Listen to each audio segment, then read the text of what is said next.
Hey folks, my name is Avery, and what I'm about to tell you is the most bizarre story you've ever heard. So, buckle up. I was born in London to the sappiest parents ever. You know those TV parents who could never stay away from each other, not even for 5 minutes? Yep, that's my parents. And look, they're cute and all, but sometimes I kind of feel like a third wheel at home. That's why I've always wanted a sibling. Mom, Dad, I asked Santa to give me a baby for Christmas. I'm gonna be a big sister now. Aw, really? How will the baby get here? A big white stork will fly here and bring us the baby, of course. Like in the fairy tale book? Duh! How else? But of course, no big bird carrying babies showed up. After that, I tried nagging my parents so many times to give me a sibling, but all attempts were immediately brushed off like nothing. While I did learn to play by myself, I still couldn't help but wish for another member in our family. One of my favorite things to do was collecting weird-looking rocks. It was as if I were in an Indiana Jones movie. This one afternoon, when I was at the playground, picking rocks by myself, suddenly, ouch! Something stung my neck. It was a spitball. Ew! Who threw this? I did. What are you going to do about it, weirdo? This kid was a whole giant compared to me. He was like a grown-up man wearing a kid's face. Might as well walk away now before he does anything else, I thought. But just as I was about to turn away, another boy rushed in and stood between us, shielding me from the big kid. Apologize to her now! Make me! Hey, remember how it went at the dojo last week? Need me to remind you again? Okay, I'm sorry, all right? Then the bully took off running. The boy and I couldn't help it. We burst into laughter. Wow! Did you really beat that kid up? He's a whole giant! Well, it was only for practice at the dojo. I have a black belt and he's just lazy. Anyway, what are you doing? I am picking rocks. The coolest looking one gets added to my collection. Rocks? Is this one cool enough? Yeah, totally. And that was how I met my best friend, Joe. He was 2 years older, so it was just like truly having a big brother. Someone who was always there for me, stood up for me, and protected me. An unbreakable superhero. With his bright personality and black belt in martial arts, Joe was always one of the cool kids. When I became a freshman at high school, Joe was already a senior. Although we hung around different cliques, Joe still looked after me and made sure I was never lonely. There's a party tonight at the Cove. You coming? Ugh, loud music, girls all over you saying things like, "Oh, Joe, look at my fluttering eyelashes." Hard pass. Nobody has ever said that. They might tonight. All right, point taken. What's your plan for tonight, then? Gonna sleep early so I can save energy for the school's Science Week's fair tomorrow. Now that sounds like fun to me. You coming? Sure, if I don't oversleep tomorrow. Good luck, then. Enjoy your party. Bye. The Science Week event was everything I'd imagined. I could spend an entire day here and I would never get bored. One particular stall was getting crowded. As part of this year's Science Week, we'll be running a fun DNA test to help students explore just how interconnected humanity is. One quick buckle swab and who knows? You might find out if one of your schoolmates could be your distant relative. Plus, all participants will get bonus credit on their next science test. Do I get an instant A if it turns out I'm related to the principal then? Sounds good enough. Let's go. I signed us both up without even a split second of hesitation. I'd always wanted a sibling, but a distant cousin didn't seem too bad either. Obviously, this was mostly for fun. But, just what if? I was still in dreaming mode when I got home. It was as if that childhood wish had come back to me at full force. Mom, Dad, remember when I used to ask you for a baby? Shh, not now, honey. The show's on. What about our other family members then? Do I have any cousins? What are they like? Avery, you know it's just the three of us on our own. Right, so I have to explain this to you. As sappy and happy as my family was, my grandparents were never really in the picture. They didn't approve of my parents' marriage. I couldn't find out why because Mom and Dad always avoided the topic. Yet sometimes I still couldn't help but become annoyingly curious about my extended family. My grandparents, my cousins? Who did I inherit my weird taste in hobbies from? Later, I was chatting on a video call with Joe. So, I saw you flinch today when the nurse swabbed your cheek. Thought you were gonna throw a roundhouse kick. Yeah, as if. She swabbed me like I owed her money. But enough about me. Did you break the news to your parents about how you might be related to half the school yet? Mom and Dad are already tired of my questions about long-lost family. They keep trying to change the subject. It's getting frustrating. Well, at least there's 2 of them to ask. I don't even know who my dad is. We fell into silence. Family was also a sensitive topic for Joe. It had always been just him and his mom. She worked as a Broadway stage designer, which meant she was constantly traveling outside of London. Since he was little, she'd sent him to live with her best friend. Any time they had together at all was already rare, so Joe tried not to bring up the questions about his dad. Ever. Do you still think about your dad sometimes? Honestly, more than I'd like to admit. It's not that I don't appreciate Mom for all the extra effort she's put in just for me. I do, but sometimes I see kids walking and laughing with both their parents, and there's this small ache in my chest. I know it's pointless, but still, there's always the question of, what if? Well, I think he's a jerk for walking away. Whoever he is, it's his loss for missing out on a son as great as you. Thanks. Anyway, it's getting late. Good night, Avery. Yeah, good night. After the call with Joe, I couldn't sleep. My mind kept drifting back and forth. I knew he missed his mom terribly, and even though he acted nonchalant, the absence of both his parents still weighed on him. I always felt that Joe's protectiveness toward me since childhood was his way of compensating for not having a father figure, by being a big brother to me. With all my wishful thinking about miracles and families, things were slowly becoming complicated. We got an email notification from the DNA test one day after school. We immediately opened our laptop, eagerly waiting for the results to pop up, only to be met with a complete shock. That can't be right. That's impossible. Are we related? The bombshell had dropped. In front of us on the laptop screen were 2 link trees. According to the site, Joe was my brother. I felt dizzy. It had to be a mistake. Hey, kids, didn't know you were back. Why do you both look like you saw a ghost? Dad, is this possible? I looked at Joe, then at my dad, and on their faces, I saw the similarities I'd never noticed before, now suddenly so obvious. When I pointed at the screen, I caught the panic in my dad's eyes. It wasn't an error then. Joe, as in Josephat? Your mother is Celine? I thought you said her name is Anne. Anne Celine. Only family calls her Celine. I don't understand. Are you my dad? Josephat, I didn't know. What is happening? I thought I heard voices. What's going on? Mom, you should probably sit down for this. I was overwhelmed. My eyes were blurred with tears, and as I looked up at Mom, expecting her to be just as shocked as Joe and me, my stomach dropped. Her calm expression said it all. She already knew. They both knew my dad had another child, and they both kept it a secret. I looked over at Joe, and he was sobbing. His whole body was shaking, and I'd never seen him look so vulnerable, so broken. Was it true then? Did you run off the moment I was born? Joe, I don't know what to say, except to apologize. I never even knew my dad's face. How could you leave a newborn and the mother of your own child like that? Why? Joe, I'm sorry, I was too young. I didn't know any better. I freaked out, and I never meant to hurt you or your mom. Please let me make it up to you. Make up how? And my mom? How are you going to make up for her broken heart and all the years we lost? Son, please. You don't get to call me that. And I don't have to accept your apology either. This is too much. I need to get out of here. I wanted to run after Joe, but my entire body was still numb. A quiet but lingering, painful feeling of betrayal was drowning me. Mom pleaded with me to hear them out. She kept explaining how, shortly after meeting her, Dad realized his cowardice and wanted to make things right with Joe's mom. They both tried to reach out and offer their support, but she declined and insisted on cutting all ties. They kept trying again and again until they were finally forced to stop when she suddenly moved far, far away. The image of the loving dad I'd known my whole life clashed with a picture of a runaway jerk who had abandoned Joe and his mom, leaving me completely speechless.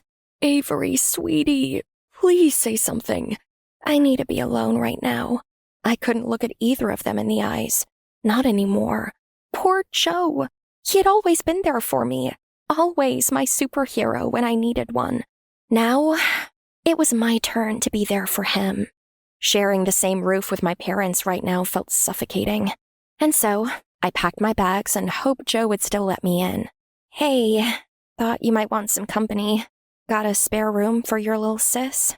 That night, we called Joe's mom and told her what we'd found out. She confirmed everything, including my parents' constant attempts to reach out. Hearing it from her directly, watching how she'd moved on and could now speak about the past without bitterness, I was in awe of her strength. And I was relieved to see Joe had calmed down too. It might take time, maybe a long while, but for the first time, I was starting to believe that, somehow, things would turn out all right. To cheer up her son, Joe's mom gave us our dad's parents, aka our grandparents' home address, and told us to come visit them. I was a bit nervous on our way there, but they were just the kindest people ever. Their faces lit up when they heard Joe and I were both their grandchildren, and instantly pulled us into a warm hug. "Oh, dear Josephat, we thought we might never get to see you again. Grandpa, Grandma, I'm home. And look at you, Avery. Our granddaughter is such a pretty lady." My grandma is such a beauty too. After spending the day with a long-lost family I'd finally found, I could almost feel my heart double in size from all the chats and laughter. As for Joe, I caught a glimpse of his teary eyes before he quickly wiped them away. But this time, I knew that they were happy tears. It must have been a long time since he was surrounded by so many loved ones. I still thought about my parents every now and then. I found myself imagining what life would have looked like if Joe had been a part of our family from the start. I was also surprised to realize that I wasn't as mad at them anymore. Dad running away was a messed up thing to do, but he and Mom owned up to their mistake, and ever since, they've poured everything they had into trying to make things right. Even after I left to stay with Joe, they texted me constantly, refusing to give up on our family. When we returned from the trip to our grandparents, I knew it was time for me to go home. If there's one thing I'd learned from everything that happened, it's that no one should ever turn their back on their family. It's good to see you smiling again, big bro. Take care, okay? I'll text you tonight, and see you at school tomorrow. Right back at you, little sis. Try not to get into trouble when I'm not around, yeah? See you soon. As I walked away, I suddenly stopped in my tracks, turning around and... totally get it if you think it's weird to ask. But, do you... Can you, let your parents know I've thought things over? And that I wouldn't mind sitting down to talk with them. You sure? I mean, you really don't have to, you know? Yeah, Mom's not mad anymore, so I already feel a lot lighter. And plus, this is my shot to find out how life's gonna be when that what-if question I'd always asked myself comes true. Sure, I'll pass on the good news. Growing up and making mistakes go hand in hand. But the important thing is to acknowledge the consequences you left behind, and to always strive to be a better version of yourself, one deserving of forgiveness and happiness. I stand here before you, looking back fondly on the 4 years of legacy we've all made together. Do you see her? The girl in the graduation gown giving that awesome speech? Well, that was me, Taylor Flores. Take a look at my parents. They looked so proud of me. Oh, but I will never forget this face. This is Jonas, my arch enemy. We were the top 2 students in our school and had been competing against each other since forever. But too bad, Jonas. You lost the final battle because I was the one asked to give the graduation speech, not you. It's safe to say that I had it all figured out after high school. First, I would move to New York to attend the most prestigious college in the city, majoring in English, of course. Then, when I graduated from college, I'd write my first novel, then publish it to acclamation and glory. Now, that's what I call a perfect plan. Just wait for it. You will see my face on thousands of book covers. Taylor Flores' time has come. I want those pages by the end of Friday, else be prepared for a pay cut this month. Ugh! I hate deadlines! As you can see, my life didn't exactly turn out as I planned. What went wrong, you ask? Well, after I graduated from college, I pursued my writing dream. But every agent and publisher I sent my novel to rejected it. I kept pushing myself to write more, but then I ended up having writer's block. I couldn't create stories anymore, so I decided to switch to writing for newspapers. I used to think that if I had to write for a newspaper, then it'd at least be a famous one. But life is not a fairy tale. On the contrary, it's actually cruel and unfair.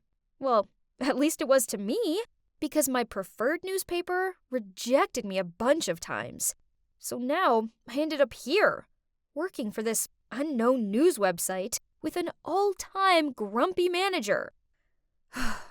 Okay, so back to what was happening at the office. Suddenly, my phone buzzed through an email. Oh no, it's an invitation to my high school reunion. No way I could go back to my hometown and see everyone. They'd all see what a loser I'd become and I'd be the joke of the party. All the worst-case scenarios were running through my mind until a call from Amelia came. It's my bestie from high school. She asked me if I was going, and I told her never in a million years. If you don't go, then everybody will assume that you failed in life and you're too ashamed to go. So the best thing you can do is to attend and keep your head up high. Man, Amelia really had a point, and was great at persuading other people. No wonder she's now a lawyer. Ugh. So here I was, in front of the venue, feeling so nervous that I thought I may throw up. But it's now or never, right?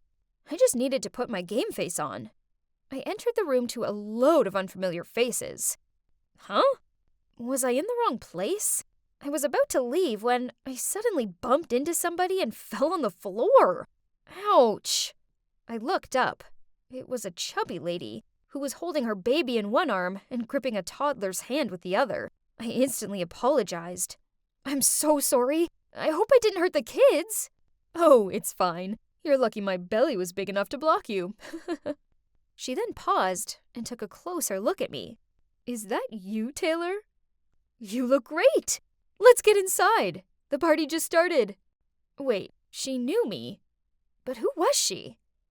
I guess she did look familiar.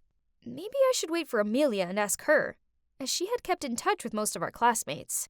I looked around, trying to find someone familiar to have a chat with, but my gosh, why was it so hard? But then I saw a woman who had beautiful, long blonde hair, and I instantly knew who it was. Jessica, the hottest and most popular girl in high school, and the captain of the cheerleader team. I walked over to her, and we began to catch up. We chatted a lot, and she was so funny. I don't remember her being so hilarious. My God, you're so funny, Jess. Hey, Jessica! I heard Amelia shout. I looked over at her, and she was walking towards someone else. It was the chubby lady from earlier. So, she's Jessica? Oh my, she definitely changed a lot. But if that was Jessica, then who was this? Thank God I didn't say her name earlier. I excused myself from this mystery person, then whispered to Amelia, asking who the lady was I was talking to. Beats me. Why don't we ask her directly? She then did exactly just that. The lady gave us a playful smile, saying, Try guessing. Are you Ashley? Nope. Natasha? Wrong. Tiffany? Negative.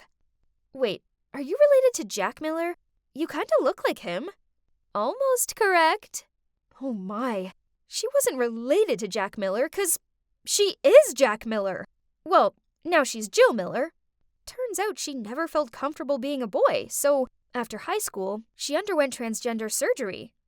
Wow, that's incredible. I kind of felt overwhelmed, so I went to the bathroom to freshen up.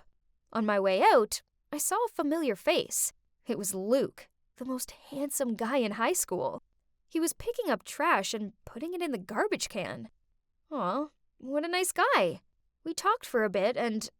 Oh, turns out he works here as the janitor. He was the one who recommended organizing the reunion here, and he was cleaning up as much as possible so later it wouldn't take him so much time. For real? Who would have expected that? I went back to the party and saw Amelia talking to a guy. Oh, who is this handsome dude? Amelia beckoned me over and introduced him to me. I couldn't believe my ears. It was Jonas, my arch enemy, the chubby dwarf Jonas with a face full of pimples, now resembled an Abercrombie and Fitch model. Jonas just told me that he's been promoted to a higher position in his company. Ugh. Seemed like he still kept his bragging habit. Some things never changed. Suddenly, Jonas asked me, "And what about you, Taylor? How has it been going for you lately?" Oh, snap! I couldn't tell him that I was working for this awful news website. That would be so humiliating. So, thinking fast, I blurted out that I was a managing editor for this huge newspaper in New York. Jonas and Amelia looked at me in shock. In your face, Jonas. If I had a mic, I would definitely drop it. I asked Jonas what position he was promoted to, and he replied, "Oh, I got Chief Technical Officer." Huh, nice try, but it was no match for my amazing job. I won that battle, loser. Well, in general, the reunion went pretty well, even though I had to lie about myself, but whatever. It's not like I was gonna see Jonas again, right? Wrong. A week later, I received a Facebook friend request from him. First, I ignored it, but then a few days later, he texted me via Messenger, asking why I didn't accept him on Facebook. Ugh, that was so annoying. Fine, but first I had to readjust my page. I needed to hide photos, statuses, and tags that were related to my company. Done. Then Jonas began to text me. "It was nice seeing you the other day. Would you like dinner sometime?" I'm sorry, what? Was he asking me out on a date? Or was this a prank? 'Cause I live in New York. I told him that, and oh my God, he lives in New York too. Ugh, great. But the thing is, I told him last time that I'm an editing manager, and that's a busy job. So during our date, I asked Amelia to pretend to be my secretary and call me a bunch of times during dinner. However, before we could play our act, Jonas was the one who received a dozen calls and then had to leave early because of an incident at his company. After that, he texted me quite a lot, but still feeling bitter from being ditched at dinner the other day, I only replied to him after 30 minutes. Every time. But on days when he didn't text me, I found myself staring at my phone, longing to hear from him. Jesus. I was falling for him? Jonas? Why Jonas? I couldn't understand myself anymore and was unable to stop my feelings. So when he told me he liked me, I said I liked him too. And soon we became a couple. It was great at first, but then Jonas insisted that he drive me to work and pick me up. Oh no. I refused, of course, but he wouldn't take no for an answer. Ugh. So when Jonas dropped me at the fake office, I had to run. No, I had to sprint 5 blocks to my real office to make it on time. And then in the evening, I had to leave 30 minutes earlier to run back to the other office and wait for him to pick me up. The first 3 times, I could handle it. But Jonas wanted to drive me to work every day. That's enough. I needed a break from all this running. Eventually, I came up with an excuse. I bought a bike and told him that I wanted to ride to work, as it would be good for my health. Phew. I didn't have time to run 5 blocks each day anymore, because I had an important interview to prepare for. Oh yeah, I was applying to my dream newspaper. Again, if I did get in, I don't need to lie to Jonas anymore. And luckily, my interview went pretty well. I had a smile on my face as I walked over to the elevator. First it was just me, and then a bunch of employees went in. The elevator was about to close when suddenly, from the outside, someone put his hand between the doors. "Please wait!" And that's when I saw a familiar face. Jonas! Our eyes met, and we both looked shocked. Then one of the employees said to him, "Hey boss, I already finished the report, and will send it to you this evening." What? Why did the guy say that to him? When the elevator reached the ground floor, I quickly ran out of it. Jonas ran after me, held my hand, and said, "Wait, let me explain." What is there to explain? We both lied to each other. Jonas held me in his arms and tried to keep me calm. Then he began telling me everything. Oh my God. Turns out he's the actual editing manager of this newspaper. Ugh! Well, that explains a lot. I should have known he didn't work in technology, as I once asked him to repair my laptop, and he ended up locking himself out of it. Hearing you say you had my job shocked me. I didn't want to embarrass you, so I made up another position. So he knew right from the beginning I was lying. Then why did you insist on driving me to work, when you already knew I didn't work there? I was just messing with you. Besides, I was kinda curious to see how long you could keep the lie up for. I'm sorry. But the truth is, I like you. I have liked you since high school. Back then, I was always competing with you because I wanted you to notice me. I thought I was about to throw a tantrum, but thinking back, it was all my fault. If I hadn't lied in the first place, then Jonas wouldn't have had to lie about himself. Right at that moment, I received an email from Human Resources. Oh God, I got in! They were so impressed by me that they had to email me right away. I was so happy that I hugged Jonas as he said, "Congratulations, newbie. Now, let's get to work. Your first task is to go out on dinner with me." Yeah, so now Jonas and I work at the same place, and he's my boss. I used to hate losing to him, but now that he's my boyfriend, I feel fine. Actually, I'm really proud of him. Hey, that guy over there just asked for your info, the bartender said, which made me turn and look around. Oh, he's gone. As you can see, I'm sitting at the bar of a 5-star resort. No, I'm not rich. Instead, I took out all my savings and decided to splurge them on enjoying every single last day left of my life.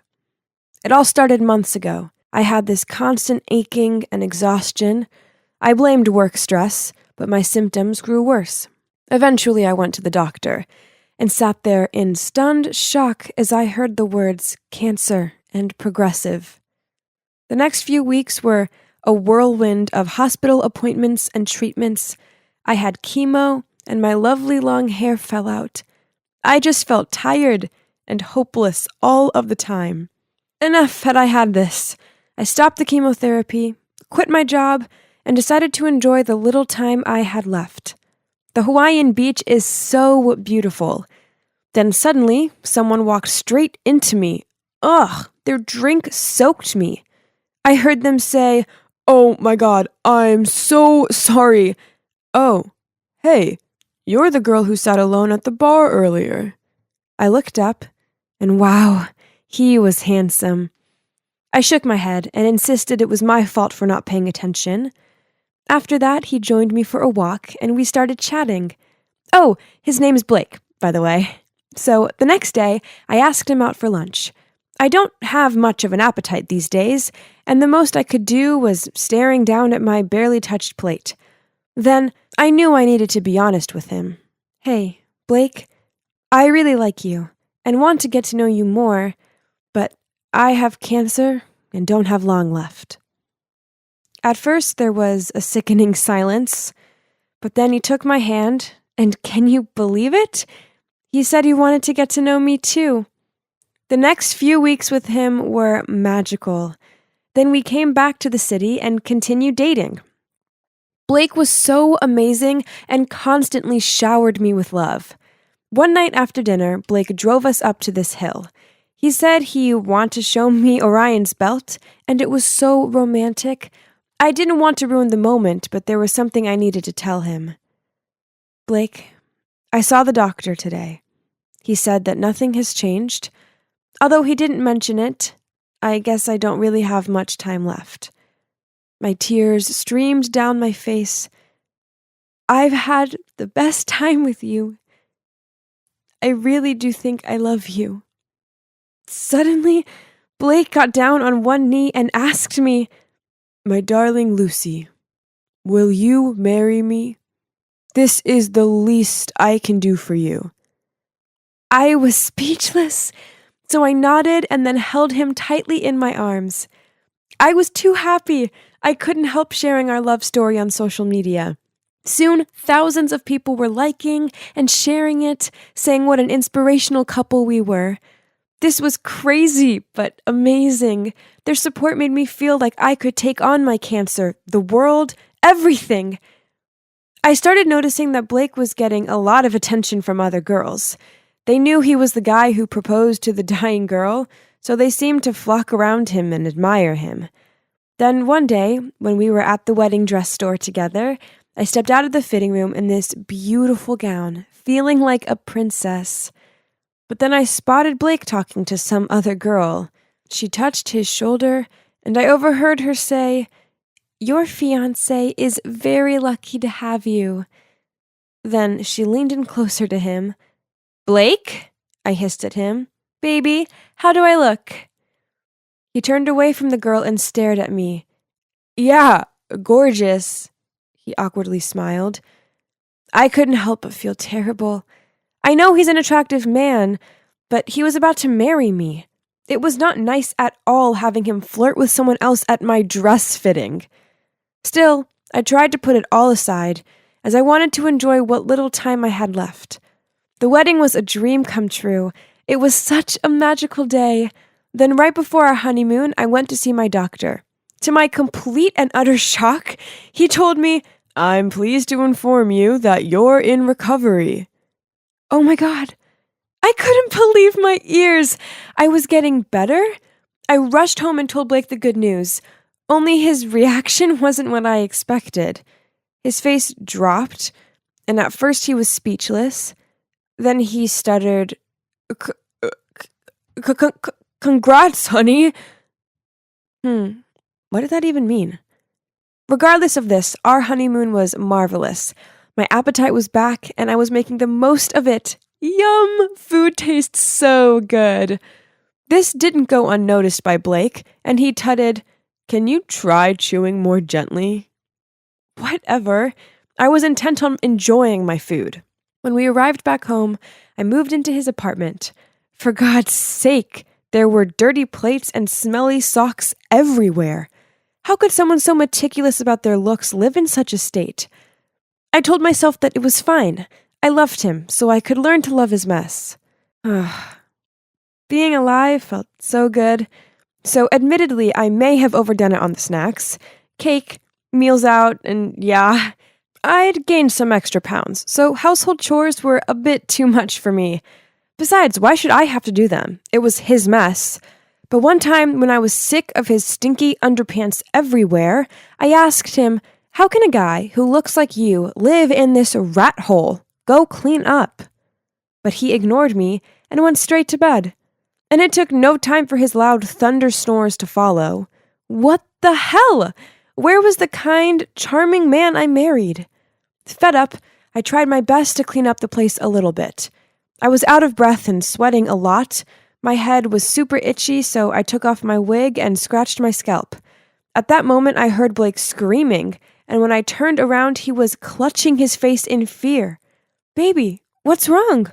I rushed to him. "Oh, I got it." I laughed out.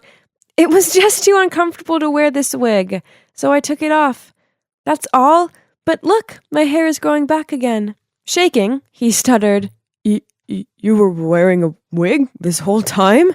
You look terrifying." "Well, yeah, I suppose jagged growing hair made me look quite creepy." "Shouldn't you be happy for me?" I mumbled and forced a smile, while trying to put the wig back on. Knowing that I was able to live life again was incredible, but living Blake with my moody, uncaring husband, now that wasn't so great. One evening, he came home from work in a foul mood and started shouting at me for not tidying up. I told him I shouldn't have to, as it wasn't my mess. He scowled at me. "I single-handedly provide for the both of us.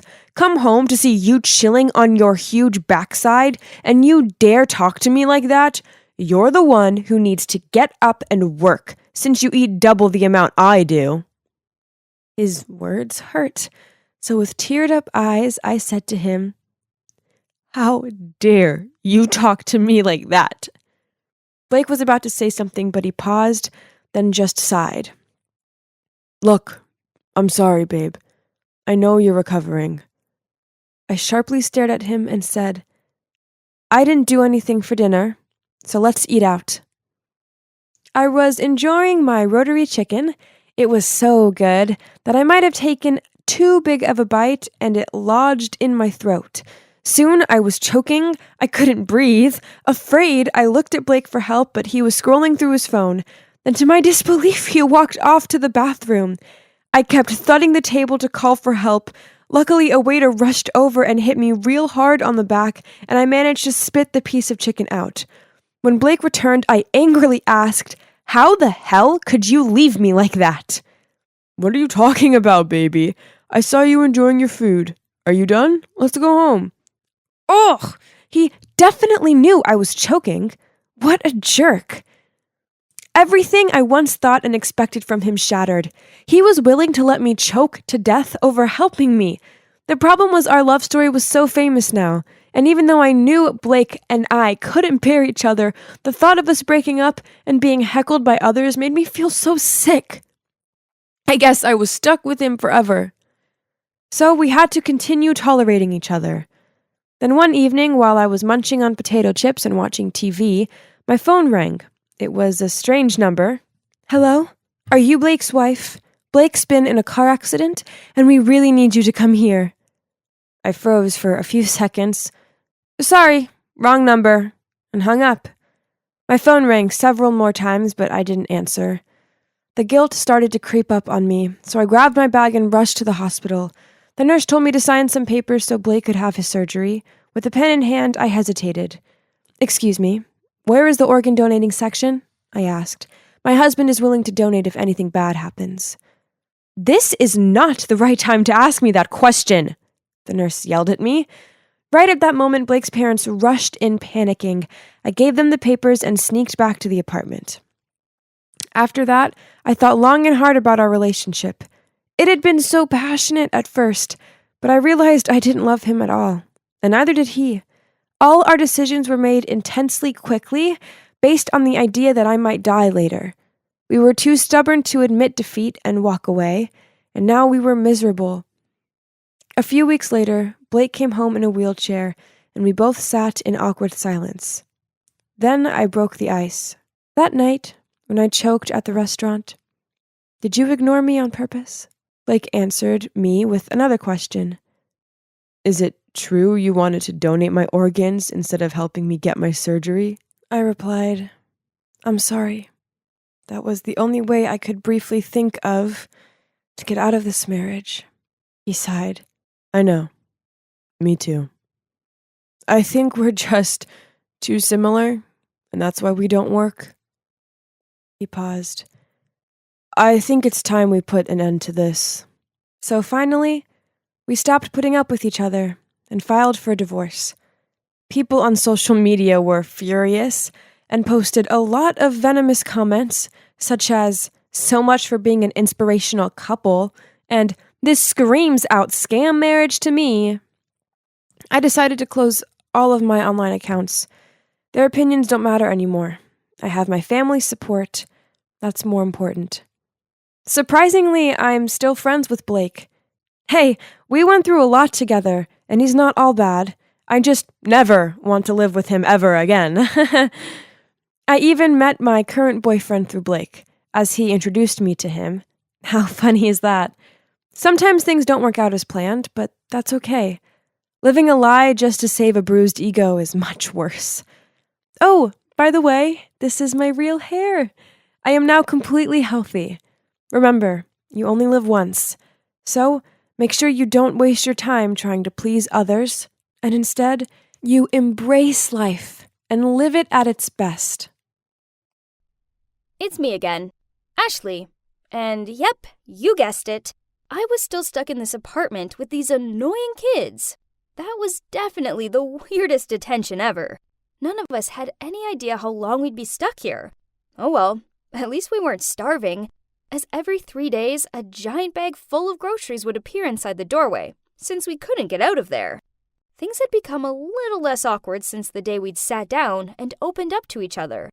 Although Ned had switched from being a jerk towards Jessica to following her around the place like a lovesick puppy. Take this morning. For instance, he held a slice of toast out to her, which he'd cut into the shape of a heart. She rolled her eyes as she pushed the plate away. Poof! Get real, nerd! I don't like you. He took a bite of the toast, then in between chewing said, "You'll soon change your mind. I'm sin 2x and you're cos 2x. So together, we're one." I had to admit, watching Ned try and fail to win Jessica's heart was amusing. But unfortunately, I had my own guy-shaped issue to deal with. Philip. He wasn't winding me up anymore. Instead, he was being nice to me. He even lent me his hoodie after I spilled jam on mine. This nice version of him would take some getting used to. Ugh. Now we just needed Gwen and Stan to become a couple, and things would be even more interesting. But they barely look at each other. Lucky them, as Philip was really starting to bug me. Can you believe that he actually sprayed my favorite t-shirt with his aftershave? It stank and made me sneeze. Achoo! So I stormed into the living room where he was telling some lame joke to Ned, chucked my t-shirt at him, then yelled, "Stop being weird! It's too much!" He just gave me this soppy grin and replied, "It's so I'm always on your mind." Ugh, I wasn't in the mood for this, so I returned to my room and sulked there for the rest of the day. Ugh, this apartment was too crazy. I just wanted to go home. My stomach started to rumble, so I reluctantly left the room to grab a snack. What? Jessica was spoon-feeding Philip cereal. Ned was sulking in the corner of the room, and Gwen was mimicking Jessica's actions with Stan, who now had mushed up cereal all over his face. Jeez, Philip thought he was so handsome that he could get any girl he wanted. Well, he sure moved on fast. Fine, I'd show him. I squeezed in between Gwen and Stan and touched his hair. Your hair, Stan. I've never known it is so glossy. I put my hand on my chin and looked at him with adoring eyes. And in my cutest voice, I asked him, "Would you like me to make you some French toast?" Stan gave me this petrified look and tried squirming away from me. Then Philip and Jessica walked over, and he frowned at me. "Come on, Ash. You and the emo? Really?" Gwen snorted. "Oh yeah, it's better than a pretty doll and a jock. Oh wait, actually, you two are perfect for each other." Stan quietly laughed to himself, then muttered out, "Right, dumb people should be together." Suddenly, Jessica burst into tears. What? Why was she crying? Everyone fell silent and looked at her. "Come on, Jess, he was only kidding." I awkwardly patted her back. Then she blurted out, I've always had a thing for Stan, okay?" Huh? Well, none of us were expecting that. Poor Stan looked like he was gonna faint with shock. Jessica must have been burying these feelings deep down for so long. She was the most popular girl with a reputation to live up to, after all. Through sobs, Jessica looked at Stan and continued, "I knew us being here together was my chance to see if you like me. So I agreed to Philip's deal to see if you're jealous." Tears streamed down her face. "But you just think I'm some dumb, pretty doll." She mumbled out an apology to Ned for being insensitive to him, then turned to Stan, sobbed, "I'm not a porcelain doll. I have feelings," and left. Oh wow, I didn't see that coming.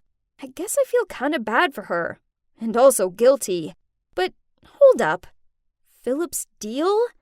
Oh, so he pulled that out to make me jealous too? That night, we had another meeting. Yawn.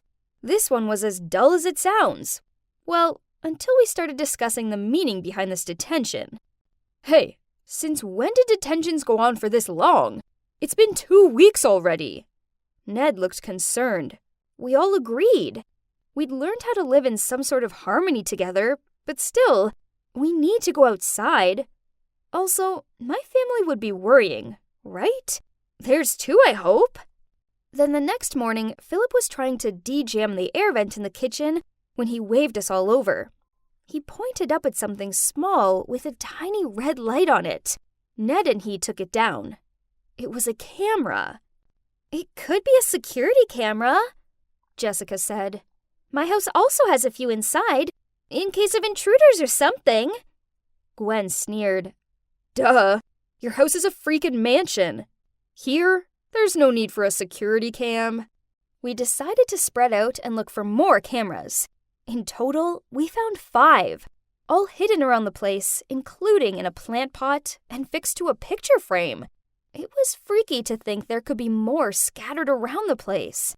Ugh. We gathered in the living room to discuss what to do about this, when suddenly the front door opened and in walked the principal and some other man I'd never seen before. Huh? Who is he? Did this mean we could finally go home? The other man started talking. Hi, everyone.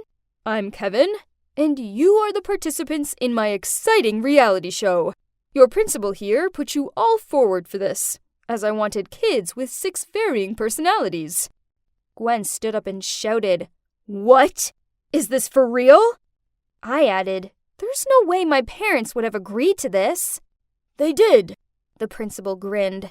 They signed the documents. They all think you are at training camp. Kevin added, Keep up the good work, guys. The viewers are loving all this drama and attitude. Jessica screamed out, You can't do this! It isn't right! We'll keep you here for some more time to see how this project goes. Don't worry, you'll all get scholarships after this. That is, as long as you cooperate. We watched as they took away the cameras we'd found. And, yep, you guessed it, they locked the door behind them. Then we gathered in the spot in the kitchen, which didn't have any cameras in it, and whispered about what we should do next. Ned suggested, I've done my calculations, and if we join all our clothes together, we can climb down from the window. We were about 4 floors up, so guess this was possible. Under Ned's instruction, we all wet our clothes before we joined them, as apparently this would make them less likely to tear. I'll go, Philip added. I mean, I'm way stronger than the rest of you, and I'm the fastest, so I'll reach the cop station in record time, report those jerks, then send help. So the plan was set, and we all clung onto the end of the clothes rope as Phil climbed down it. It was kinda impressive watching him abseil down the building, and he was like a real-life Spider-Man. When he reached the bottom, we hid the clothes rope in the wardrobe and slid a piece of paper under the apartment door, so Philip could find our room again. Now it was a waiting game. We all tried to carry on as normal, as we were aware of the hidden cameras. Suddenly, the door barged open, and in walked the principal, Kevin, and 4 massive dudes. Oh no! Jessica frightenedly whispered. Those men instantly started collecting our stuff. When one of them picked up Gwen's hat, she charged at him. Get off of my stuff, creep! The man grabbed her around the waist with one arm and pulled her across the room. She thrashed, kicked, and screamed. She might have been big, but she's still a teenage girl, so she was no match for him. Jessica, Ned, and I all clustered together, not knowing what to do. Only Stan seemed to keep his quiet and calm. With a grin on his face, Kevin shouted, Well, that wasn't very clever now, was it? So we're moving you somewhere new before you're discovered. Right at that moment, Philip ran into her room, followed by some cops. There they are! It's them! They locked us up in here! The principal straightened his tie, then in a polite tone said, Oh, please. This is a misunderstanding. I'm the principal of Xavier Springs High School, and these are the particularly delinquent students who are all in detention. We're administering a special education program for them. And here's their teacher. He pointed over to Kevin. Liar! I shouted. They just made up excuses to punish us and trap us in here. There's hidden cameras and we're on some reality TV show. Ignore her. She has, mental issues. She'll do anything to get out of detention. Then he pointed at Gwen. Look, officer, how could we not have special treatment for an aggressive girl like that? Don't you think? We all shouted and tried to explain, but our words jumbled together. The only one who remained silent was, no surprise, Stan. The cops searched around, but found nothing. They thought we were only unruly teens trying to bail on detention. They were about to leave when Stan calmly walked over to them, pulled out one of the cameras we'd found the other day from his pocket, and passed it to them. Then, Stan, still without any words, pulled out a vintage recorder, pressed the button, and we all heard the whole conversation about TV shows and the principal's threats. Whoa! Nice work, Stan! The cops instantly arrested them, and we were taken back to our families, who all sobbed with joy on our return. So, what came next? Well, my high school got a new principal, and this one hasn't given me detention. Yet. The former principal and Kevin and his whole crew are in serious trouble with the cops. Looks like they might end up in jail. As for the 6 of us, well, we formed an unbreakable friendship. Philip got a sports scholarship, and I'm super proud of him. He also told his dad how he was feeling, and they sorted things out.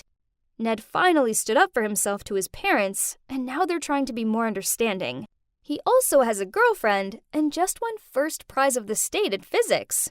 The nerd. Jessica and Stan are an official couple, and they don't care what other people think of them. They're actually super cute together. But shush! Don't tell them I said that. Gwen decided to leave this town and go study at an all-girls boarding school. She just started dating a girl there named Claire. She sounds really happy. We're all glad to hear. So, I guess Miss Tough Cookie has a soft side after all. And me? Well, I went from a lonely and awkward girl to having 5 unlikely best friends and a wonderful boyfriend. Yep, I'm now with Philip. Guess being in detention wasn't so bad after all. Cheers! Scott, I said it's over. You're just too immature for me. He gave me a quizzing look, then said, Huh? What? Babe, we're great together. I rolled my eyes. I just figured I don't need to be with someone with such a childish mentality. I need someone mature and... Whatever, Linda. Find me when you change your mind, he grunted. Then he put his earphones in and walked off. Well, at 15, I needed a guy with a certain maturity, not some loser who still found fart jokes funny. Please. My friends, Patty and Louise, agreed with me. I'm far too popular, pretty, and confident to date just anyone. Anyway, as luck should happen, I was walking along the school corridor when I saw this lost-looking but amazingly handsome guy. Flicking out my hair, I approached him with my friendliest voice. Hey, are you okay? Flustered, he replied, Yes, which way is it to the principal's office? I'm going that way anyway, so I'll show you. This was a blatant lie, as my class was in the other direction, but he didn't know that. Later that day, I walked into physics class with Lewis and stopped dead. Standing at the front of the class was that handsome guy. It turns out he was the substitute teacher, and written on the board behind him was the name Mr. Hulton. My first name is Colin, by the way, he smiled. I whispered to Lewis, Seems like science class has heated up. Then I walked over to my seat. There's no way I could concentrate on the density of materials, not with the hottest teacher ever sharing the same airspace as me. I needed to find a way to get to know him and show him that I wasn't like the other girls my age. Instead, I was far more mature and self-assured than them. So, at the end of class, I walked over and asked him if he'd go over a few things with me. He gladly agreed, so I got to sit down next to him and daydreamed in the scent of his musky cologne. Physics class became my favorite. With my head in my hands, I watched him address the class. He saw me looking at him a few times, but he always quickly looked away. It's okay.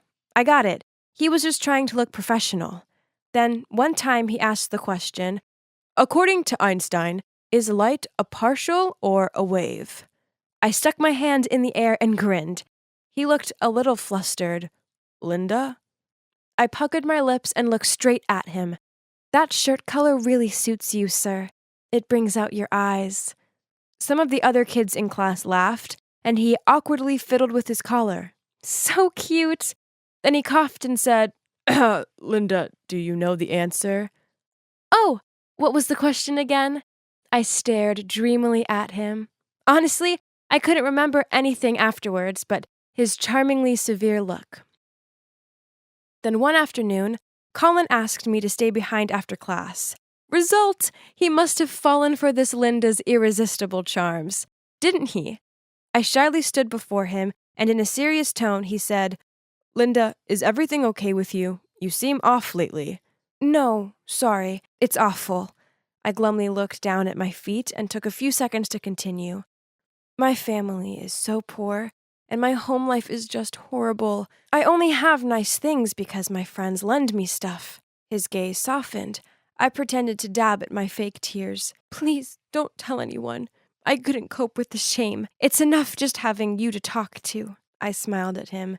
Yeah, sure. He looked at me gently and said, Anytime. Oh my. His eyes were so big and blue and, I could drown in them. He obviously liked me too. He just couldn't do anything about it yet, as he was nervous. With him being my teacher and all. But soon he'd realize that me and him were so meant to be. Like Ariana Grande and Dalton Gomez. I continued to stay behind after classes so I could talk to Colin about my make-believe terrible home life. He always listened and told me it'd be okay. He was so sweet and sensitive. Then one time, I left Colin's classroom to find Scott there, waiting for me. Ugh. I told him to go away and started walking, but he followed me. So what? You're into old men now? What? I glared at him. Yeah, I'm not stupid. I know you like Mr. Holton. You need to snap out of that dreamland and see he's on a different level to you. Angered by this, I looked him square in the eye and snidely replied, No, Scott, you're the one on a different level to me. About 50 levels down, to be precise. I gave the thumbs down sign. He looked wounded as he turned his back to me and started walking off. He had it coming. I walked outside to see Scott lingering around, talking to Patty and Lewis. They didn't see me, so I overheard Scott say, She can't see how tragic she's being. You know her. She's so stubborn. Of course, Mr. Halton doesn't like her in that way. Ahem. I faked a cough, and they all turned to look at me. I put my hand on my hip and stared them down. Look, I'm sorry, Linda. We're just worried about you. Yeah, this fantasy of yours will hurt you. Ugh! What did they know? I rolled my eyes. For your information, Colin and I are really dating. In fact, he's taking me out tonight, so I can't hang out. I walked off the other way, knowing full well that the looks on their face would be priceless. I know Colin wasn't actually my boyfriend, yet, but I knew it would happen soon.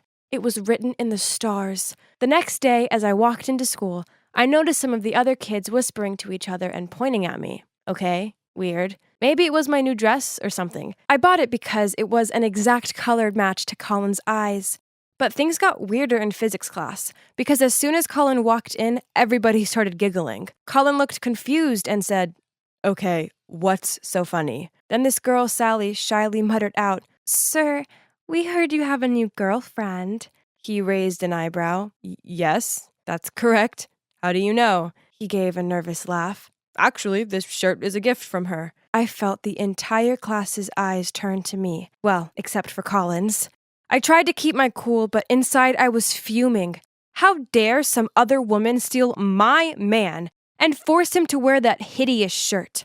I knew I needed to keep up the lie, so after class I walked over to Lewis and Patty and said, How cute does Colin look in that shirt? They both frowned at me. Then Patty replied, So, you really are dating him? Yep, I gave a nod. Right. She gave a skeptical look. They all needed to realize that Colin and I were the real deal. So I bought a box of candy and cut out a heart-shaped tag saying, Love you, honey, with my candy floss scented gel pen. I did feel kinda nervous as I walked over to him, but our love was meant to be. Hi, Linda. Can I help you? I got you this. I placed the gift down on his desk. He read the note and his face fell. Then, in a firm voice, he said, Look, Linda, this is wrong. No, I shook my head. I know you like me. Linda, please, you're my student. You're just a child. No, we're meant to be together. You love me. I know you do. I don't, he said sternly. Now please leave. He rejected me? This had to be down to his new girlfriend. She was obviously poisoning his mind, as there was no way he couldn't like me. I wasn't leaving the room until he admitted he loved me too. So, crying, I sat down on the floor and folded my arms. Right at that moment, Patty and Louise rushed into the room and helped me up. Then they stared daggers at Colin as they led me out into the corridor. Turned out they'd followed me and observed through the window. How embarrassing. Thinking quick, I blubbered out, "He's such a jerk. I devoted all of myself to him, but he's bored of me now, so he dumped me." Just like that. My friends comforted me as they told me he wouldn't get away with it. There's no way I could face Colin again just yet. So, I feigned being sick and stayed home. Only when I returned to school, he wasn't there. Then, the principal called me to their office. I walked in to see both my parents sitting there with devastated looks on their faces. Oh no. What was going on? "Sweetie, we're sorry for not protecting you more." Mom looked over at me with glassy eyes. Then the principal said, "Mr. Hulton has been fired, and the police are investigating him. Rest assured, nothing like this will happen again." Huh? Colin had been fired? Why? Then the reality hit me. It was because they thought he'd been having a relationship with me. I muttered out, "No, you've got it all wrong. Nothing happened." "Linda, I know this is difficult, but he's a bad man." It didn't matter what I said. They remained convinced that I was so manipulated by Colin that I'd say anything to clear his name. Straight after the meeting, I found Patty and Louise, and they confessed that they hated seeing me so upset, so they'd told the principal about me and Colin. I took a deep breath, then I blurted out, "But I made it up! All of it!" Of course, they were super angry with me for lying, but after bearing their tantrums for some 30 minutes, they agreed to help me clear his name. So, they went to the cop station with me, and we told them everything. It worked, as Colin had his name cleared, but unsurprisingly, he never came back to teach at my school. The three of us were suspended from school, and my parents grounded me for a month. Patty and Louise are still my friends, but I can see they don't trust me anymore. Anytime I tell them anything, they give each other these, "yeah, right" looks. I feel so guilty for everything I did.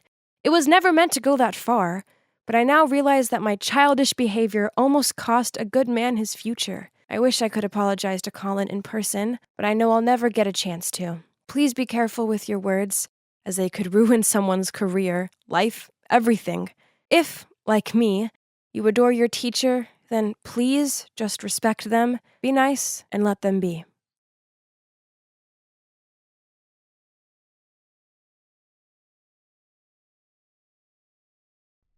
My phone beeped with a new message. "Emma, I've got something to do nearby, so let's meet there. See ya." It was from Tony, my childhood friend from the orphanage back in Missouri. Yep, that's right. I ended up in an orphanage after my mom passed away when I was only 4 years old. But things were even worse for Tony and him. They'd been left outside the orphanage door without anyone even knowing who their parents were. And now here I am, on my way to visit his grave, as today's his death anniversary. Time flies. I can hardly believe it's been 10 years already. I picked up some flowers, then drove to the cemetery. Tony was already there waiting for me. I smiled and waved, but my heart felt heavy.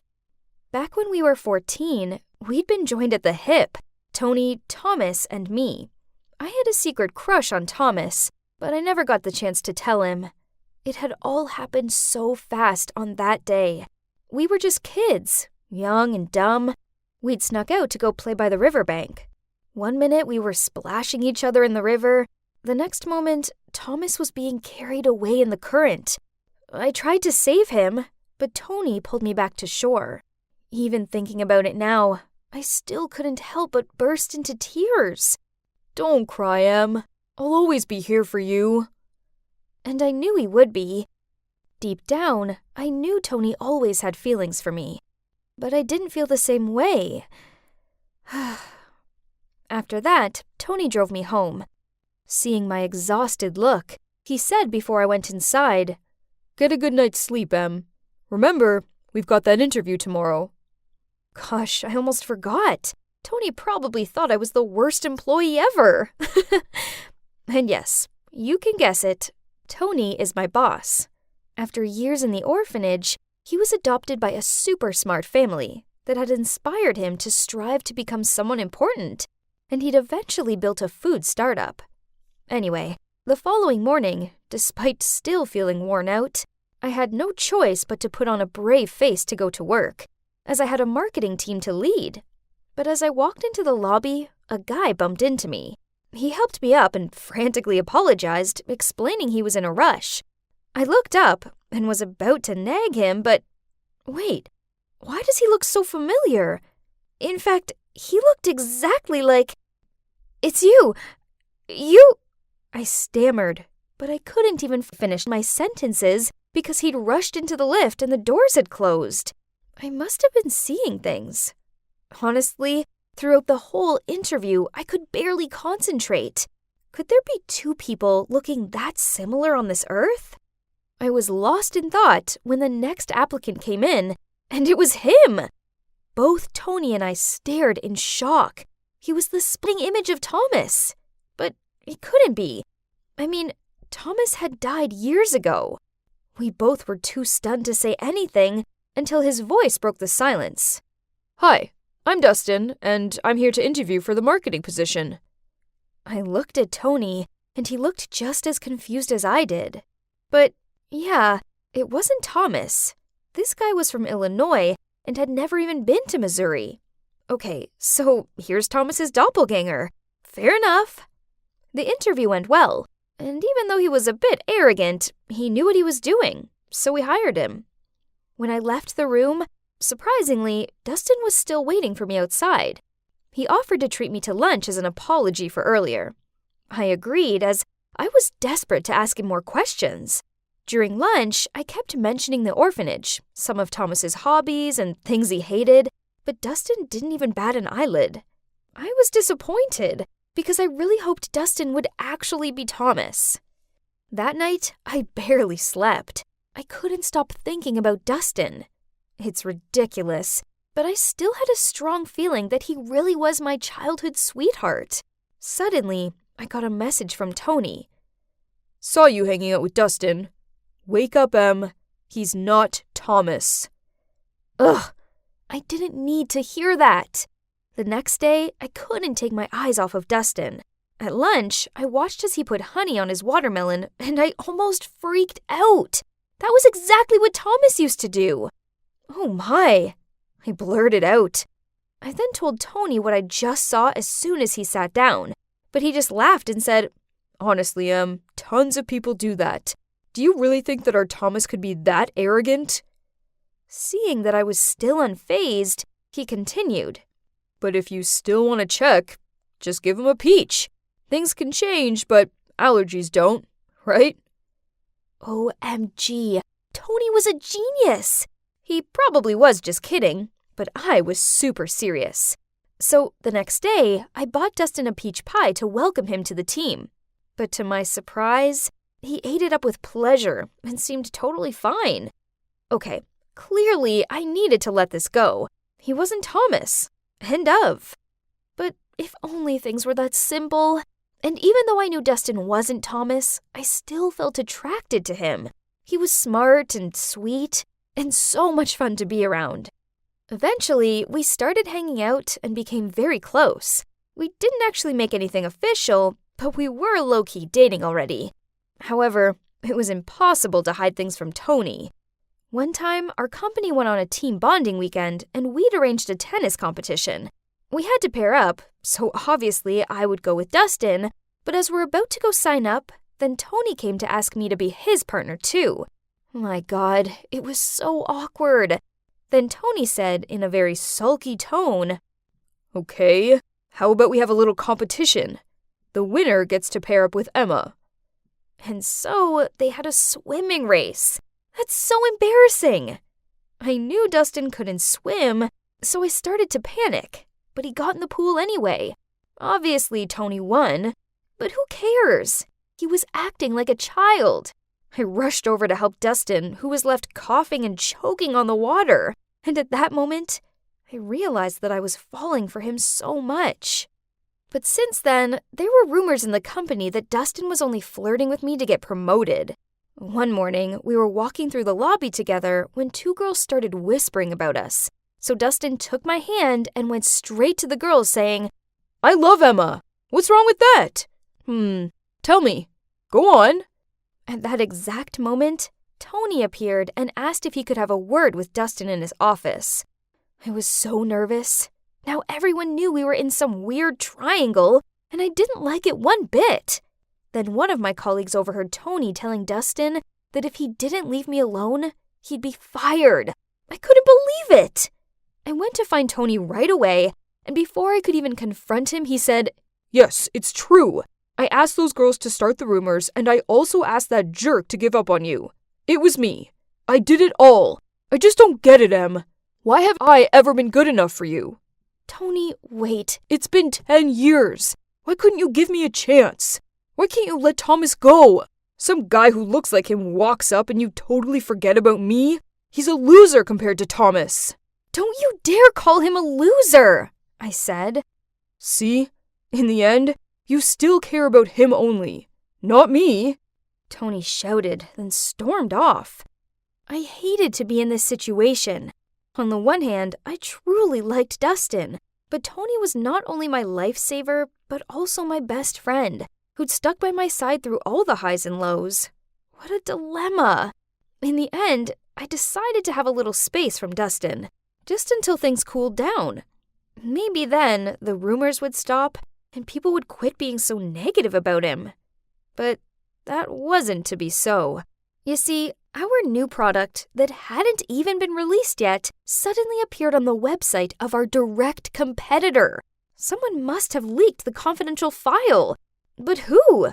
An investigation was opened and all of our computers were checked. You won't believe it, but the IT team had been able to recover a deleted email that had been sent to our rivals from Dustin's outbox. Dustin denied it, and he demanded to check the CCTV. That's how we caught Mike, one of our senior employees, at Dustin's computer sneakily doing something. And to think, he'd put the blame on Dustin. After the truth came out, I went over to Dustin, but he seemed mad as he said, "You think I'm a jerk too, don't you? That's why you've been giving me the cold shoulder." I told him I never believed he'd done it. Then I took his hand. "I'm so sorry. It's just that I've been through some stuff." Then we hugged. Oh my, I'd missed him so much. But the drama didn't end there. The info leaked had caused our company huge losses. We had thousands of meetings, and the stress was unreal. Feeling so deflated, I went up to the rooftop to get some air. Suddenly, I heard Dustin's voice somewhere. He was on the phone with someone talking about some plan to steal our company's products. No way! Without even thinking, I charged over and snatched his phone away to see that he was talking to Mike? Oh my God! Had they been accomplices from the beginning? I was so angry, but actually more disappointed. So I asked him to resign and stay away from my sight. I know I should have exposed him to the whole company instead of letting him go that easy, but I guess my heart couldn't bear to do that. I felt so bad, especially towards Tony, the best friend who's always by my side, while I was busy chasing after a jerk. I lost contact with Dustin after that, and I barely had time to think about it because our company was on the brink of bankruptcy. But one day, I got a call from him, followed by a message saying, "Please don't ignore me. I've got something important to tell you." So we met up the next day at a coffee shop, and as soon as I saw him, I said, "Look, Dustin, I've had enough of your lies. Please just get to the point." Then he replied, "Emma, I admit that I only came to work for your company to steal your ideas. But seeing you and Tony after all these years, and falling for you all over again, well, that wasn't part of my plan." I was confused. After all these years? What are you talking about? Then he showed me his wrist, and he was wearing a friendship bracelet. "Remember this? You gave it to me on my birthday 10 years ago." OMG. What was going on? I couldn't believe my eyes. I'd given this to Thomas. But then why? But the peach, I continued. He just laughed and said, "I overheard you guys' plan, so I made sure to take allergy meds just before." Then he went on to explain that he was Thomas, and that he'd been lucky enough to be saved that day on the river. There was a family who were out in the river searching for their drowned son, but instead of finding him, they found Thomas, and so they kindly adopted him and changed his name to their son's, Dustin. This was insane. Here was Thomas right in front of me, after all these years. And guess what? His adoptive father is the director of our rival company, and so he'd asked Dustin, or should I say Thomas, to come and infiltrate our company. Thomas kept apologizing for it, saying how much it had tormented him, and that he just missed me and had to tell me the truth. My head was spinning. This was all too much. I needed a moment to think it all through. But in the end, we decided that he could help our company by uploading a post to expose the truth. Obviously, as soon as Tony heard about it all, he was furious. He was mostly mad at me because I'd covered for Thomas. He'd even stopped talking to me for a while. But putting that aside, after Thomas's post, things got better for our company. We were able to launch new products as scheduled, and he even contributed some capital to help with our new project. Now our companies are still rivals, but at least it's now a fair competition. As for Tony and I, we eventually made up. He came to find me one day after work and said, I'm so sorry for how childish I've been. I was just jealous of you and Thomas. I was too selfish to consider your feelings. But you and Thomas, I want you guys to be together. You two are made for each other." I couldn't stop crying as he said that. It meant so much to me. And guess what? It has now been a whole year since Thomas came back into our lives, and the three of us are back to being the best of friends. Oh, and I should probably add that Thomas and I are engaged. We're so happy, and we're even opening an orphanage together for homeless kids like us. I'm going through many phases, but I finally found peace in life. I guess it all worked out after all.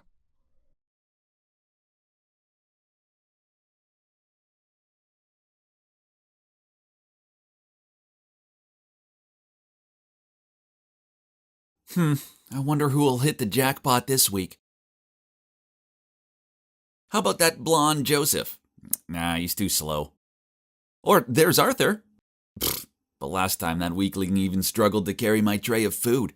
Seeing as there's a science test this week, I suppose I better pick someone smart.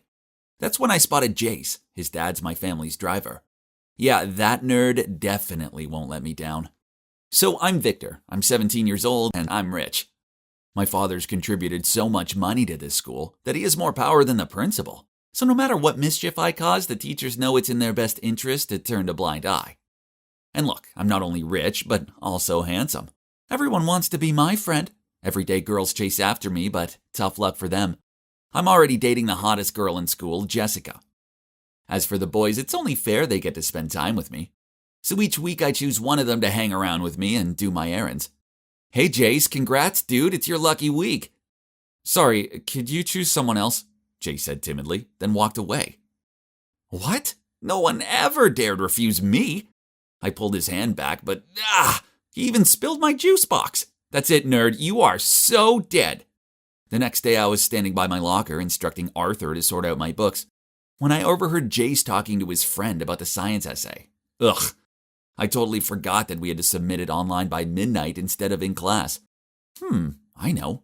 I'll make Jace's assignment mine. Oh, genius. That afternoon I told my PE teacher that Jace was on duty. So she made him go tidy up the gym after class. Meanwhile, I went to his laptop and copied his work. Well, essay, done. Easy peasy. A few days later, the science teacher called the two of us to the office and asked why our assignments were identical. But hey, not only had I submitted it first, but I also had my foot on his neck. So of course I got to keep my A and Jace got an F. Ha! After school, Jace followed me to the car. Then when I was about to get in, he leaped in front of me and slammed the door shut. You're a cheater. You stole my assignment. Nah, I'm the one who has to say that. I submitted it first. Hearing us arguing, Jace's father stepped out of the car and frantically apologized to me for what his son did. You should know who you are. Your dad's just a servant, which makes you nothing. I smirked. Then I snatched the key from his dad's hand and jumped in the car. I'll get home by myself today. Bye, losers. That nerd had ruined my mood, and now I needed to cheer myself up with some fun. Oh boy, that party was awesome. As I passed through a tunnel, I turned the music volume up to max and swayed along. Suddenly, I looked up to see a truck whizzing towards me, so I swerved just in time and crashed into the road railing. Jeez, what the... I mumbled, then got out of the car. Anyway, I left my car there and got an Uber home. But hang on. Why was everyone driving on the left side of the road today instead of the right? Maybe the combination of alcohol and dizziness was making me imagine stuff. I opened my eyes and stretched out my arms. Ouch! This wasn't my room. In my drunken haze, I must have wandered into someone's shabby home. I rushed out of there and ran downstairs to find my mom and dad in the kitchen having breakfast. Victor, hurry up, else you'll be late. Oh, don't forget you're helping your mom out in the grocery store after school. What's with all this role-playing? Where am I? Terrified, I ran outside to check.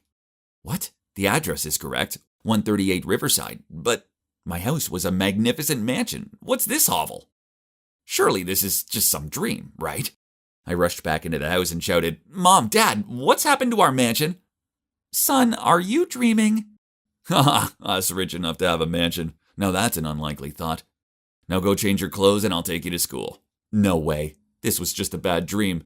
Which often ends when we reach another location, right? Maybe when I get to school, everything will return to normal. Oh, school looks exactly the same. I was so relieved. I walked along the corridor and greeted people. Huh? Why were they blanking me? Ugh, have they forgotten who's the boss around here? But never mind, there's my honey bunch Jessica. I ran over to her and kissed her cheek.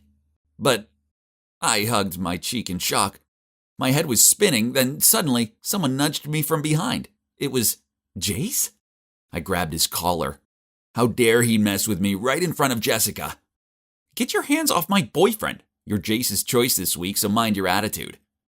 Jace chose me? Who do you think you are? A dog-poor dude like you wouldn't be able to have a proper life and to attend this school without my family. Take a look at yourself. Honey, ignore him. Let's go. Jessica rubbed his arm and then they both left. I stood there dumbfounded. What on earth was going on? I felt like I tumbled into an alternate universe. I slapped myself in the face to snap out of it. Ouch! Why wasn't I waking up from this nightmare? This all started with that tunnel, right? If that was the door into this world, then it would also be the door out of this insanity. So I got in a cab to go back there. But wait, where was the tunnel? I made the driver go back and forth a few times, but it wasn't there. Then I ran out of money for the ride back, so the driver just left me there. Bewildered, I wandered around aimlessly till I reached a grocery store, where I spotted my mom working. Gosh, my mom, who always had servants around, now had to work her butt off? I couldn't bear seeing her like this and rushed over to help her. The next day I woke up early and thought that I'd choose a decent outfit to go to school. Well, life has to go on, so while I'm still stuck here, I should at least play my part. But, this version of me has terrible fashion taste. And look, now I've turned into a real nerd. I need to change it up a bit. When I arrived at school and opened my locker, there was a list of orders from Jace. What? Clean all of the dirt off his sneakers? This was nonsense. So I threw the piece of paper into the trash. Then out of nowhere, Arthur quickly picked it up and whispered into my ear. Dude, I suggest you do as Jace says. Why? He's ridiculous. To keep the peace. No one actually likes him. We're only nice to him because we don't want any trouble. And seeing Jace approaching, Arthur hurried away. Over the next few days, I saw it firsthand. People sucked up to Jace, but then behind his back, they were mean about him. He walked around like he ruled the school. He even got one kid expelled just because they reported him when he cheated on an exam. Such a spoiled brat. Also, Jessica was such a gold digger. One time I caught her flirting with one of those basketball guys. I even overheard her say, if Jace wasn't a rich kid, I wouldn't look at him twice. He's just an ATM to me. Hang on, if Jess thought that about Jace, then did she think the same way about me when we were dating? So all this time, Jace never had a real friend, just like me before. Honestly, he was detestable, but pitiable at the same time. After that, I noticed that Jess kept on giving me these flirty looks. I didn't want any trouble, so I ignored her. Then one time when I was in the hallway, she stormed over to me and yelled, "Why are you avoiding me? No one ever rejects me." I was trying to stay away from her. Then, from nowhere, Jace appeared throwing a tantrum. What's this about? I didn't have a chance to explain as Jess immediately rushed over to Jace. Honey, he keeps approaching me. He won't leave me alone. It's not like that. She's using you. I looked at him in panic. Parking lot, 3:30 p.m. You'll pay for messing with my girlfriend. Then the two walked away, hands in hands. So after school, I nervously went to the parking lot. He threw the car key at me and sneered. Drive! You better do as I say or else I'll make sure you're expelled. Didn't look like I had much of a choice. So I decided to go with him to find out what that maggot would do. He made me drive him home. Simple enough. But then as soon as I opened the door, my dad appeared, and in a pleading voice said to Jace, Please, sir, don't have my son expelled. Dad, what are you doing? Apologize to him at once, no matter what the reason is. Dad looked at me with steady eyes. Jace sneered at my dad and said, How about you take the blame so we won't get expelled? Then he threw a bunch of money at my dad's face. You're fired. I shouted at him. You can't treat people awfully just because you have money. Victor, stop. You're wrong. Please, I saved you from the accident, so please forgive my son. Then Dad pulled one trouser leg to reveal his artificial leg. That was the first time I saw my dad cry. Wait, this reminded me of what happened last year. I was being such a jerk to this guy that he purposefully drove towards me for vengeance. But Jace's dad darted forward and pushed me out of the way. I know he was badly injured, but as an insouciant boy, I didn't think it was a big deal. Whoa, I really was so arrogant. I expected everyone to bow down to me, and I actually thought everyone wanted to be my friend, when in actual fact, I had no true friends at all. My head felt like it was going to explode. I wanted to run away, so I jumped into the car and drove away without thinking. I stopped the car when I saw it, the tunnel that had changed my life. Suddenly, this blinding light shone straight into my eyes. The next thing I knew, both me and the car were gravitating towards the light. Huh? Where am I? It looks like a hospital. Then I heard a yelp of delight and someone held my hand tightly. Oh, it was my mom. Thank goodness you're awake, she said, as tears streamed down her cheeks. Mom, Dad, why am I here? What day is it today? Son, it's May 22nd. You've been in a coma for the past 3 months. We weren't even sure if you were going to make it. It turns out that day, on the way home from the party, in the tunnel, I had a terrible car crash and ended up in a coma. So what I'd been through was just a dream, right? But the odd thing was that the time I'd lived in that mysterious world completely coincided with the time when I was in the coma. Could parallel universes be physically real? Whatever that strange universe was about, one thing was for sure. I'd learned my lesson. After being discharged from the hospital, I went back to being Victor, Jack a dandy. But don't get me wrong, I was not the extravagant me of the past. No, I'm a changed guy. The first thing I did when I returned to my normal life was to break up with that gold digger Jessica. But the hungry leech kept begging me to get back together. How shameless. Next, I for sure have to stop making other kids do my errands, and started to have small talk with them instead of giving orders. Now there was only one thing left to do. I needed to make amends with Jace. I asked my parents to give his dad a raise, and also throw a little dinner party this weekend to invite his family around.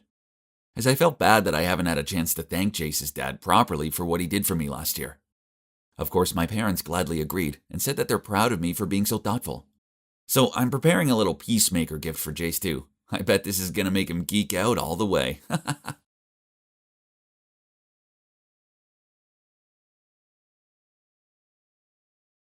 Here's the rest. Thank you so much. No problem. Congrats to you both. You're probably thinking, why is that girl so happy about giving me money? Well, it's my consulting fee for helping to win over her crush. Yep, it all started about a month ago when, thanks to my amazing advice, my BFF Haley won over this hot boy, Luke. And the best part is, it only took one picture. Well, I know that boys like Luke are so fed up with dating the popular, hard-to-please girls. So when my cute, sweet-natured friend handed him a sketch she drew of him, then shyly confessed her feelings for him, as expected, Luke fell head over heels for her. How did I come up with such a cool plan, you ask? Well, I basically have the superpower to read boys' minds. That, and I also know the real personality of each type of boy. Why? It's because I've lived with my 3 wonderful brothers for the past 15 years. And every day, I had to put up with their bad habits. Ugh. Such as my eldest brother, Axel, the jock. Outside, He was always shiny and well-groomed, but at home, he never tidied his room and once went a full week without bathing. Ew! Then there's my second oldest brother, Stefan, the prodigy who didn't say much. Unless he's at home. Then he won't quit bragging about everything in the world. I swear, I've never seen him be quiet for more than a minute. Then lastly is my youngest brother, Gavin, the friendly one. Haley thinks he's so kind and gentlemanly, but she doesn't see him at home when he's always teasing me and stealing my food. God, just talking about it makes my blood boil. So tell me, ain't I qualified to open a relationship counseling service with such broad knowledge of guys yet? And actually, it was Haley's idea. She'll go find clients, and I will give advice to help them win their crush's heart. And up till now, our consulting success rate is 100%. So it's not surprising that our name quickly spread throughout the school. One day, I was eating lunch when Haley ran up to me and excitedly said, "We have a big client." "Who is it?" Turns out it was Claire, a popular mean girl at school. I immediately shook my head. "I'm not going to do it. You know I don't like Claire at all." "Come on, she's paying double than usual." "Nope, I don't want to help her." "But Madeline, please, I already took her money." "What? Was she being serious?" Then, meeting my glare, Haley hurriedly continued. "You see, Claire is already super popular. So, with your brilliant mind full of tips and tricks, she'll get the guy, and you'll get the validation." I suppose this would be good for the consultancy. Besides, Haley had a point. Regardless of the type of boy, I always knew what was needed to attract him. Okay, so who's our target? Ryan. What? Ryan, as in the nerd? Claire likes him? In response, Haley just smiled, nodded, and then bit into her lunch. Well, I didn't expect that. But whatever, that was Claire's business. Even if the target was a nerdy boy known for hating girls and not dating, it couldn't intimidate this Madeline. So, I embarked on the tactic mission for Claire. Now, let's see. A nerd would definitely fall for a girl with the same interests as him, right? So, the very next day, as planned, Claire was waiting for Ryan in front of the literature class. Seeing Ryan from afar, she immediately pulled out the book Wuthering Heights and pretended to be reading intently. But Ryan just passed by without even glancing at her, so she immediately chased after him and read a paragraph aloud. But Ryan kept on walking and even put his headphones back on. At this point, Claire could only stand there and stomp her feet. Well, that was a big fail. Seems like I needed to change the strategy. What about Lego? I mean, what nerd didn't like that? With this in mind, I spent the whole day helping Claire assemble a model of Hogwarts to give to Ryan. She proudly showed him the masterpiece, but he muttered out, "No thanks," then walked off, leaving Claire with a dumbfounded look on her face. And so, over and over again, from getting Claire to give him Star Wars cookies, to sticking a picture on his locker of her dressed as Black Widow, my tricks just didn't work on Ryan. God, why was this guy so odd? A few days later, as I was putting my books in my locker, Claire appeared and said snidely, "What kind of services are you guys providing? It's been weeks. Why hasn't Ryan noticed me?" Slow but steady. Just keep with it. Trust me. Poof, trust you? I'll only give you another week. If you don't get the job done by then, I'll make sure everyone knows how much your advice sucks. Then she left. Ugh, what an obnoxious snob.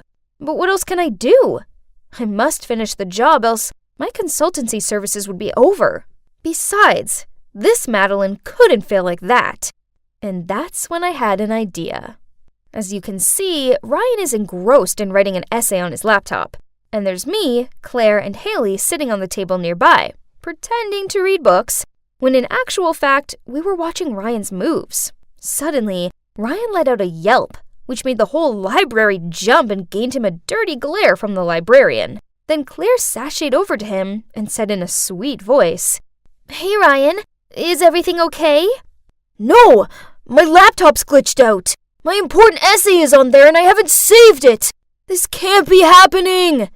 He jabbed at the keys. "I'll take a look. I'm pretty good with computers." She leaned over the laptop. Suddenly, Ryan's laptop made a noise and came back on, and the essay was perfectly fine. Wow, who would have thought that a hot girl like Claire would be such an IT expert, right? Ryan profusely thanked Claire and even invited her to lunch. Aha! Success, finally! But hey, don't tell me you also believe that Claire knows that much about computers. Of course not. It's all thanks to my brother Stefan. He showed me how to quickly install software to make it look like it was broken. So I used it on Ryan's laptop when he went to grab a book. My bro also showed me the secret code to get it working again in a flash, and I passed this on to Claire. Finally, the most difficult mission I've ever faced was over, and Claire and Ryan were officially dating.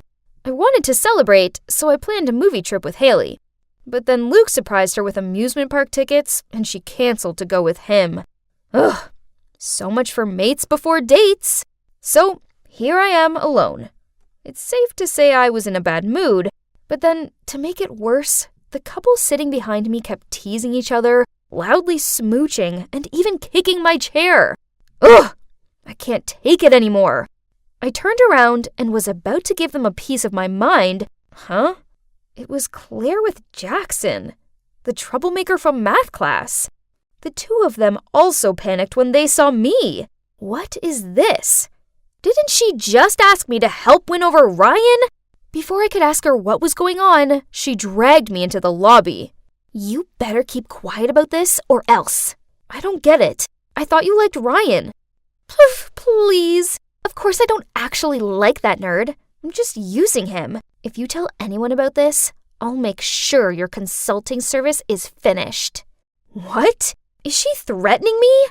Well, it's true that she paid for the consulting service, but that doesn't mean I accept her using me for malicious purposes. I couldn't just stand by and watch Claire play with Ryan's feelings like this. So I left the movie theater and went around to Ryan's house. As soon as he opened the door, I blurted the truth out to him. He looked bummed out about it and then shouted at me to go away. Please, Ryan, we can't let her get away with this. We need to teach her a lesson. He thought about this, then eventually nodded and gruffly said, Yeah, fine. Whatever. Luckily, that weekend, Claire's parents invited Ryan over for dinner. Now, let the payback plan commence. It's Claire. My phone went off, so I borrowed my sister's to text you. Come over in 15 minutes. I miss you so much. Okay, on my way. Love you. X. I was going over the plan once again in my head, then I suddenly saw someone sneaking near Claire's bedroom window. It was Jackson. He quickly climbed into Claire's room. I texted Ryan at once. The prey has arrived, then climbed in after Jackson. Seeing me, Jackson was frantic. What on earth are you doing here? Right at that moment, we heard footsteps outside. Afraid to be caught, Jackson ran over to the window to escape, but I quickly rushed over to block his way. What are you two doing in Claire's room? That was Claire's mom, and behind her was Ryan and a panicked-looking Claire. Claire, please can you explain to me why there appears to be a gathering taking place in your room? Claire gave a flustered look, then blurted out, well, I'm dating Jackson. I only lied to you that I was dating Ryan because he's a top student, so you wouldn't stop me going out to see him, as I knew you'd never accept Jackson. It turns out, Claire's parents were so excited about her daughter dating such a smart boy like Ryan that they wanted to invite him over, which is why she hired me to help. They were furious to learn she'd been deceiving them, and no surprises, they grounded her for a month with no allowance. Poor her, but she had it coming. So, now what? Well, I decided to stop the consultancy service. I love helping people, but I don't like seeing anyone get hurt. Most people used my service for the right reasons, but I can never be sure that someone wouldn't use it for the wrong reasons again, and I don't want to be any part of that. It's not all bad anyway, as I've made a new friend out of it, Ryan. Speaking of which, he once caught up with me after class and said, Hey, I need your consultancy help. It's pretty urgent. I sighed and replied, Ryan, you know I don't do that anymore. But you owe me one. I want you to help me ask this cute girl out. I really like her. Her name is Madeline. Huh? I didn't know any other Madelines. Oh, hang on. Did he mean me? Right on cue, Haley and Luke appeared. Hey, Ryan, if Madeline rejects your case, I'll do it. I have a lot of experience, too. I rolled my eyes at her, then peered at Ryan. OMG, he liked me. I couldn't stop blushing. It looks like this matchmaker may have just accidentally managed to match herself.